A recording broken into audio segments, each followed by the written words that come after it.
Assalamualaikum warahmatullahi wabarakatuh. Perkenalkan, nama saya Faikus Sabila dari Rombel A dengan NIM 14014222014. Di sini saya akan mempresentasikan materi pendidikan multikultural. Baik, sebelum kita memasuki materi lebih dalam, di sini saya akan membacakan topik materi pada presentasi hari ini. Yang pertama ada hakikat kebudayaan, yang kedua ada wujud kebudayaan, dan yang ketiga ada pendidikan multikultural, yang keempat ada pendekatan pendidikan multikultural, yang kelima ada problematika pendidikan multikultural di Indonesia, dan yang terakhir yaitu pelaksanaan pendidikan multikultural. Yang pertama, kita akan memasuki materi hakikat kebudayaan. Yang pertama ada pengertian budaya. Apa sih budaya itu? Budaya adalah bersifat dinamis karena masyarakatnya berubah atau berkembang, otomatis akan memiliki pemikiran yang baru tentang suatu hal, semisal masuknya teknologi yaitu urbanisasi. Yang kedua yaitu sistem budaya. Sistem budaya sendiri adalah tatanan manusia yang hidup secara harmonis dalam suatu masyarakat tertentu. Sistem budaya ada 5, yaitu yang pertama pengetahuan. Di pengetahuan sendiri ada materi atau fisik, dapat dilihat dan dirasakan perwujudannya, dan ada non-materi atau non-fisik, dapat dilihat tetapi tidak bisa dirasakan. Yang kedua ada keyakinan. Keyakinan dahulu ada animisme dan dinamisme. Sekarang terdapat 6 agama di Indonesia. Yang ketiga ada kesenian. Pemikiran yang muncul dari kebudayaan yang berkembang di masyarakat, contohnya upacara panen. Yang keempat ada hukum. Hukum adat tidak tertulis dan kebiasaan menjadi setiap tahun dilaksanakan. Yang kelima ada moral. Moral adalah ajaran tentang laku hidup yang baik berdasarkan pandangan hidup atau agama tertentu. Di sini masih sekitar hakikat kebudayaan. Yang pertama menurut teori Kluckhohn. Dalam teori ini sistem mata pencahariannya yaitu yang pertama berburu dilakukan dengan cara berpindah-pindah, yang kedua yaitu bertani atau bercocok tanam secara menetap, yang ketiga berdagang dilakukan secara barter, yang keempat bahasa, yang kelima kesenian, yang keenam religi, kepercayaan hal gaib, yang ketujuh sistem pengetahuan, yang kedelapan peralatan rumah tangga. Selanjutnya teori menurut J.J. Honigman. Terdapat 3 hakikat kebudayaan. Yang pertama ide dalam budaya atau non-materi. Terdapat pemikiran setiap budaya, nilai-nilai bersifat abstrak atau sulit diceritakan. Yang kedua ada aktivitas, ada suatu sistem sosial yang terbentuk oleh kebutuhan bersama, berwujud nyata, bentuk yang dapat dilihat atau difoto. Yang ketiga ada artefak, yaitu berwujud nyata, sistem ekonomi sangat nyata dan cepat perubahannya. Selanjutnya kita akan membahas wujud kebudayaan. Wujud kebudayaan menurut Konjaningrat ada 4, yaitu yang pertama nilai ideologis, yang kedua sistem gagasan, yang ketiga tingkah laku, dan yang keempat ada artefak. Dari 4 wujud yang dinyatakan, di sini ada penjelasan dari keempat wujud kebudayaan tersebut. Yang pertama yaitu nilai-nilai budaya, merupakan tahap filosofis atau ideologis yang berbentuk karena pengalaman manusia.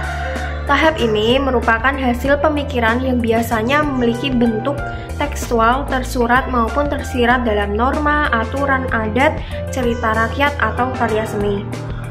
Yang kedua yaitu sistem budaya berupa gagasan dan konsep juga merupakan manifestasi hasil pemikiran. Tahap wujud ini juga memiliki bentuk tertulis, tersurat, dan beberapa dapat berbentuk gambar atau konfigurasi. Yang ketiga yaitu sistem sosial sebagai tahap wujud. Selanjutnya merupakan tindakan dalam rangka mewujudkan konsep. Tahap wujud ini dapat berbentuk tulisan, gambar, konfigurasi, maupun kegiatan. Yang keempat yaitu kebudayaan fisik merupakan wujud hasil dalam sebuah kebudayaan. Sehingga pada wujud terakhir ini kebudayaan memiliki bentuk paling nyata di antara bentuk yang lain. Di sini kita akan memasuki materi pendidikan multikultural. Multikultural sendiri berasal dari kata multi yang berarti lebih dari satu dan kultural yang berarti kebudayaan. Perbedaan tersebut meliputi bahasa, ras, usia, gender, status sosial, status ekonomi, dan berkebutuhan khusus. Perbedaan tersebut mencakup semua bahasan mengenai multikultural. Selanjutnya ada dasar pendidikan multikultural. Yang pertama, kesadaran nilai penting keragaman budaya. Yang kedua, gerakan pembaharuan pendidikan.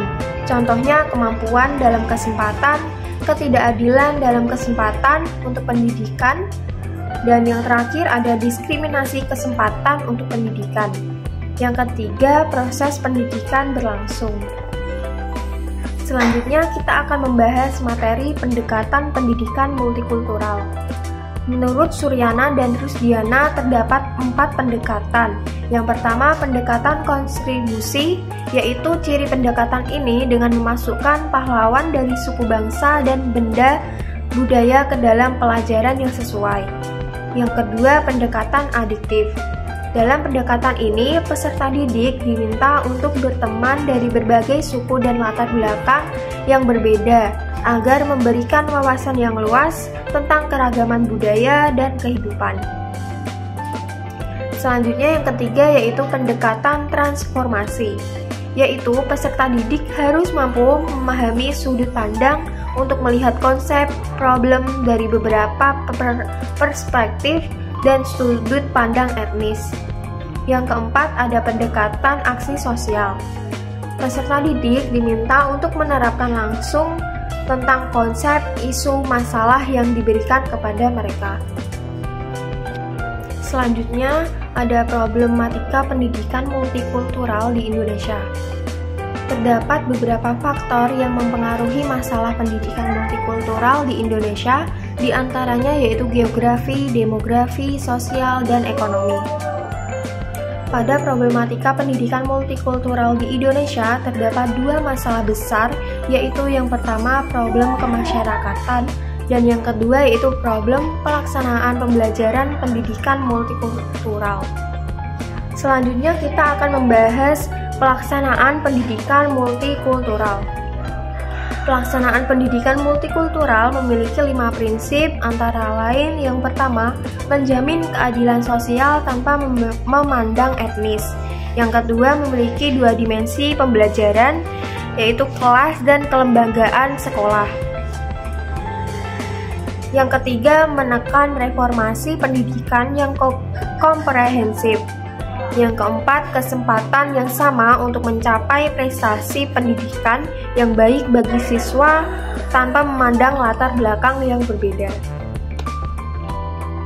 Di dalam pelaksanaan pendidikan multikultural terdapat bangunan paradigma pendidikan multikultural. Yang pertama, hak kesetaraan pendidikan bagi setiap warga. Yang kedua, bukan sekedar perubahan kurikulum atau perubahan metode pembelajaran.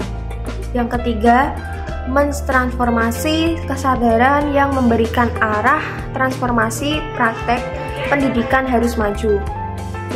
Yang terakhir, upaya pendidikan salah arah justru menciptakan ketimpangan semakin membesar. Selanjutnya masih mengenai pelaksanaan pendidikan multikultural. Banks mengemukakan bahwa pendidikan multikultural dikonsensasi atas 5 dimensi, yaitu yang pertama, integrasi konten atau pemahaman budaya dengan tepat. Yang kedua, yaitu proses penyusunan pengetahuan atau asumsi kebudayaan. Yang ketiga, mengurangi prasangka atau memandang kebudayaan. Yang keempat, yaitu pedagogi kesetaraan atau variasi cara mengajar. Yang kelima, yaitu budaya sekolah dan struktur sekolah yang memberdayakan.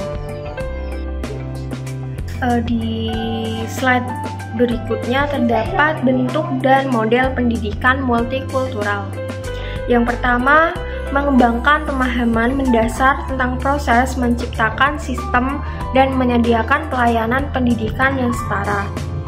Yang kedua, menghubungkan kurikulum dengan karakter, guru, pedagogi, iklim kelas, budaya sekolah, dan konteks lingkungan sekolah guna membangun suatu visi lingkungan sekolah yang setara. Yang terakhir, kita akan membahas kompetensi kultural mencakup beberapa hal. Yang pertama, kompetensi individu untuk menerima, menghormati, dan membangun kerjasama kepada siapapun. Yang kedua, yaitu kompetensi kultural merupakan hasil dari kesadaran atas pengetahuan yang dimilikinya atau sebagai faktor yang mempengaruhi perbedaan kultur. Dan yang terakhir, yaitu proses pengembangan kompetensi kultural menentukan pengembangan pengetahuan, keterampilan, sikap, dan perilaku yang memungkinkan seseorang memahami dan berintegrasi secara efisien dengan orang yang memiliki perbedaan kultural.